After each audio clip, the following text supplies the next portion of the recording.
முக்கிய செய்தி, மதுவிலக்கு சட்ட திருத்த மசோதாவுக்கு ஆளுநர் RN ரவி ஒப்புதல் அளித்திருக்கிறார். கூடுதல் விவரங்களை வழங்குவதற்காக செய்தியாளர் நந்தினி இணைப்பில் காத்திருக்கிறார். நந்தினி, தொடர்பான மேலும் விவரங்கள். வணக்கம். கள்ளச்சாராயத்தை முற்றிலுமாக ஒழிக்கும் வகையில் அதனை தயாரிப்பது, விற்பனை செய்பவர்களுக்கு ஆயுள் வரை கடுங்காவல் தண்டனையோடு 10 லட்சம் ரூபாய் வரை தண்டனை தொகையாக உயர்த்தி கடுமையான தண்டனைகளையும் விதிப்பதற்கான சட்ட மசோதாவிற்கு ஆளுநர் RN ரவி ஒப்புதல் அளித்துள்ளார்.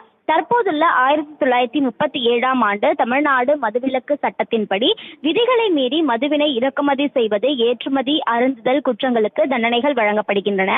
இதேபோன்று மனித உயிருக்கு கேடு விளைவிக்கக்கூடிய கள்ளச்சாராயத்தை தயாரித்தல், உடைமையில் வைத்திருத்தல், விற்பனை செய்வது போன்ற வழக்கமாக ஈடுபடும் குற்றங்களுக்கு வழங்கப்படக்கூடிய தண்டனைகள் போதுமானதாக இல்லை என கருதி தமிழ்நாடு அரசின் தரப்பில் தண்டனையை உயர்த்தி சட்ட மசோதா என்பது சட்டப்பேரவையில் கொண்டுவரப்பட்டு தாக்கல் செய்யப்பட்டது.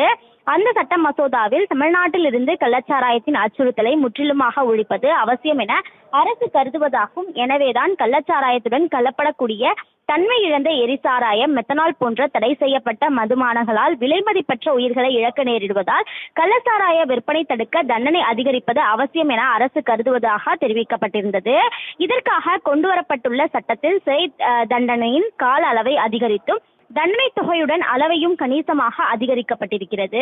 மதுவகை மயங்கக்கூடிய மருந்தினை தயாரிக்க, கொண்டு செல்வதற்கு, வைத்திருப்பதற்கும் நுகர்வதற்கும் தடை விதிக்கப்பட்டிருக்கிறது.